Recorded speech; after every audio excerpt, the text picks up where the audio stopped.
آج آپ کو حج کے بارے میں مکمل تفصیل سے جانکاری دیں۔ حج 5 دن کا ہوتا ہے، 8 ذی الحج سے لے کر 9، 10، 11، 12۔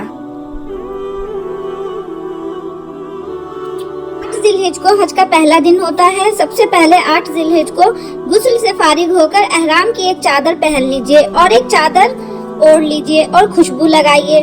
پھر 2 رکعت نماز احرام کی نیت سے ادا کیجئے۔ اس وقت آپ کا سر چادر سے ڈھکا ہوا ہو۔ جب نماز پوری کر لیجئے تو اپنے سر سے چادر ہٹا دیجئے اور حج کی نیت کیجئے۔ 3 بار، پھر اس کے بعد 3 بار اونچی آواز سے تلبیہ پڑھیے، لبیک اللہم لبیک، لبیک لا شریک لک لبیک، ان الحمد والنعمت لک والملک لا شریک لک۔ پھر حرم شریف پہنچ کر نفل طواف کیجئے۔ اس کا وہی طریقہ ہے جیسے کہ عمرہ کرنے میں جو طریقہ ہے طواف کرنے کا۔ اور اگر اس کے بعد سعی سے آج ہی فارغ ہو جانا چاہتے ہیں تو نفل طواف کے بعد صفا مروہ کی سعی کر لیجئے۔ سعی بھی اسی طریقے سے کی جائے گی جیسے کہ عام طریقے سے عمرہ میں کی جاتی ہے۔ پھر مینا کی روانگی سے پہلے 8 ذی الحج کو مینا روانگی کی جاتی ہے، تو مینا کی روانگی سے پہلے معلم سے اس کے جو ہے تعارفی کارڈ کا کھانا پوری کرا لیجئے اور مینا کے لیے روانہ ہو جائیے۔ مینا میں مسجد خیف کے پاس قیام کیجئے۔ مینا میں ایک مسجد ہے، اس کا نام مسجد خیف ہے۔ وہاں پہ جو ہے ٹینٹ لگے ہوتے ہیں۔ اگر وہاں پہ قیام ممکن نہ ہو تو اپنے خیمہ میں ہی قیام کیجئے۔ مینا میں ظہر، عصر، مغرب اور عشاء ادا کیجئے اور 9 ذی الحج کی فجر کی نماز ادا کیجئے۔ پھر اور اپنا جو وقت ہے اس کو جو ہے آپ لوگ جو ہے ذکر، اذکار، حمد ثنا میں لگائیے۔ پھر اس کے بعد دوسرا دن جو ہے 9 ذی الحج چالو ہو جاتا ہے، جس میں سورج نکلنے کے بعد فجر تو آپ پڑھ لیتے ہیں، پھر سورج نکلنے کے بعد اطمینان اور سکون کے ساتھ مینا سے آپ عرفات کی طرف روانہ ہو جائیں سکون کے ساتھ۔ پھر بلند آواز میں تلبیہ شریف پڑھتے رہیے۔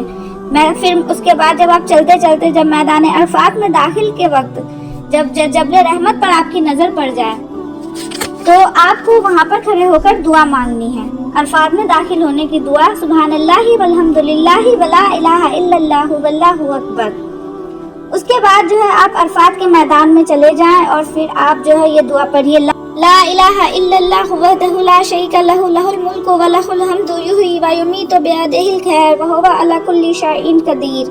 اس کے بعد میدان عرفات میں کھڑے ہو کر اللہ سے دعا کریں، ظہر کی نماز ادا کریں۔ اس کے بعد عصر کی نماز کے بعد سورج آفتاب غروب ہونے سے پہلے تقریباً مغرب کا وقت شروع ہونے سے پہلے وہاں سے نکلنا شروع کر دیں۔ اور عرفات کے دن جو مین جس کو کہا جاتا ہے یوم عرفہ، وہی خاص حج کا دن ہوتا ہے۔ اس دن دعا کریں اپنے رشتہ داروں، اپنے عزیزوں کے لیے، اللہ سے اپنی مغفرت کی دعا کریں اور پھر مغرب کی نماز سے پہلے وہاں سے نکل جائیں، وہاں سے مزدلفہ کی اور روانہ ہو جائیں۔ مزدلفہ جانے کے لیے جب آپ مزدلفہ پہنچ جائیں تو آپ کی وہاں پہ جو آپ کی مغرب کی نماز قضا ہو گئی تھی عرفات کے میدان سے نکلتے وقت میں، تو آپ مزدلفہ پہنچ کر ایک ہی اذان و دو تکبیر کے ساتھ جو ہے آپ مغرب کی نماز اور عشاء کی نماز دونوں کو ساتھ پڑھ لیں۔ پھر وہاں پر جو ہے زمین پر سے جو چھوٹی چھوٹی کنکریاں ایک چنے کے دانے کے برابر تقریباً 49 کنکریوں کو آپ اپنے تھیلے میں جمع کر لیں، تاکہ اگلے دن یعنی کہ 10ویں ذی الحجہ کو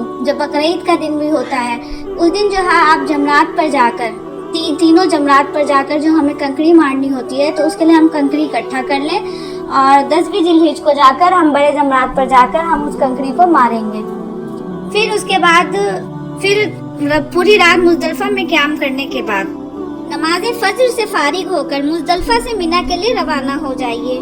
مینا پہنچ کر سب سے آخری جمرہ کی رمی کیجیے۔ کنکریاں جمرے کے سامنے کھڑے ہو کر داہنے ہاتھ کا انگوٹھا اور کلمہ کی انگلی میں کنکری پکڑ کر دعا پڑھتے ہوئے ایک کے بعد ایک دیگر جو ہے آپ شیطان پہ کنکری ماریے۔ اس کے بعد جب آپ کنکری مارنے کے بعد وہاں سے جمرہ سے فارغ ہو کر سب سے پہلے قربان گاہ آئیے اور قربانی کیجیے۔ ذبح کرتے وقت دعا پڑھیے اور اگر ممکن نہ ہو سکے تو وہاں کی سرکار نے سہولت کے لیے بینک سب بھی کھول دی ہے، جس میں آپ قربانی کی رقم جمع کر سکتے ہیں۔